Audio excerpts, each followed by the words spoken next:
Sebelumnya, kami sudah membuat video tentang produksi madu kelulut dan pengenalan lebah madu kelulut. Video yang ingin kami angkat sekarang adalah pemasangan stup kelulut di salah satu lahan yang berada di bawah naungan KPH Barito Selatan Unit 9. Pemasangan stup kelulut terdiri dari log kayu yang sudah berisi kelulut.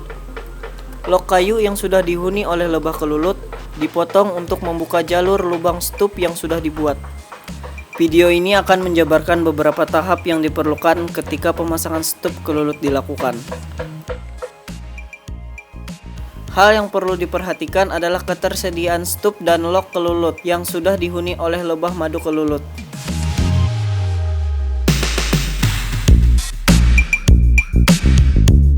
Log kayu dipotong sehingga jalur penghubung antara sarang lebah kelulut dengan stup dapat terhubung dengan baik. Ketika jalurnya sudah terbuka, ditutup terlebih dahulu supaya lebah kelulut tidak bingung mencari jalan masuk ke sarangnya.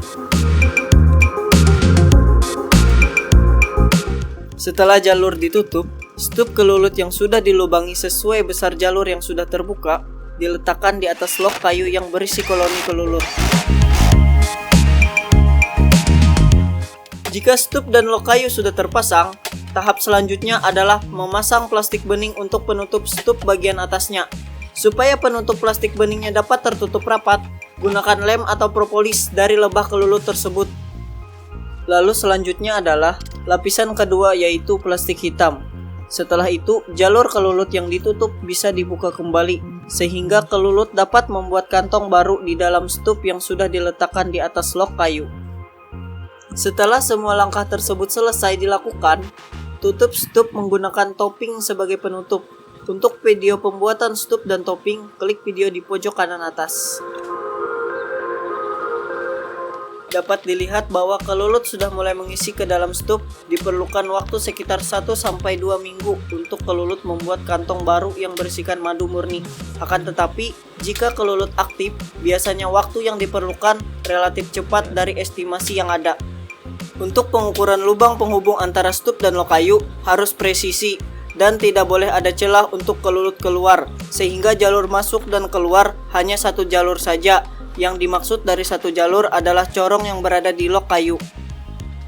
Hal yang perlu diperhatikan ketika memasang plastik bening sebagai lapisan pertama harus memperhatikan arah jalur masuk kelulut. Arah masuk kelulut harus berlawanan dengan arah penempelan plastik bening dan plastik hitam. Hal ini bertujuan untuk saat kegiatan panen dilakukan, arah plastik yang dibuka tidak menutupi jalur masuk kelulut atau corong masuk. Jika jalur masuknya ditutup, kelulut akan merasa terancam dan tidak bisa menemukan jalur masuk ke sarangnya, sehingga kegiatan panen akan terganggu.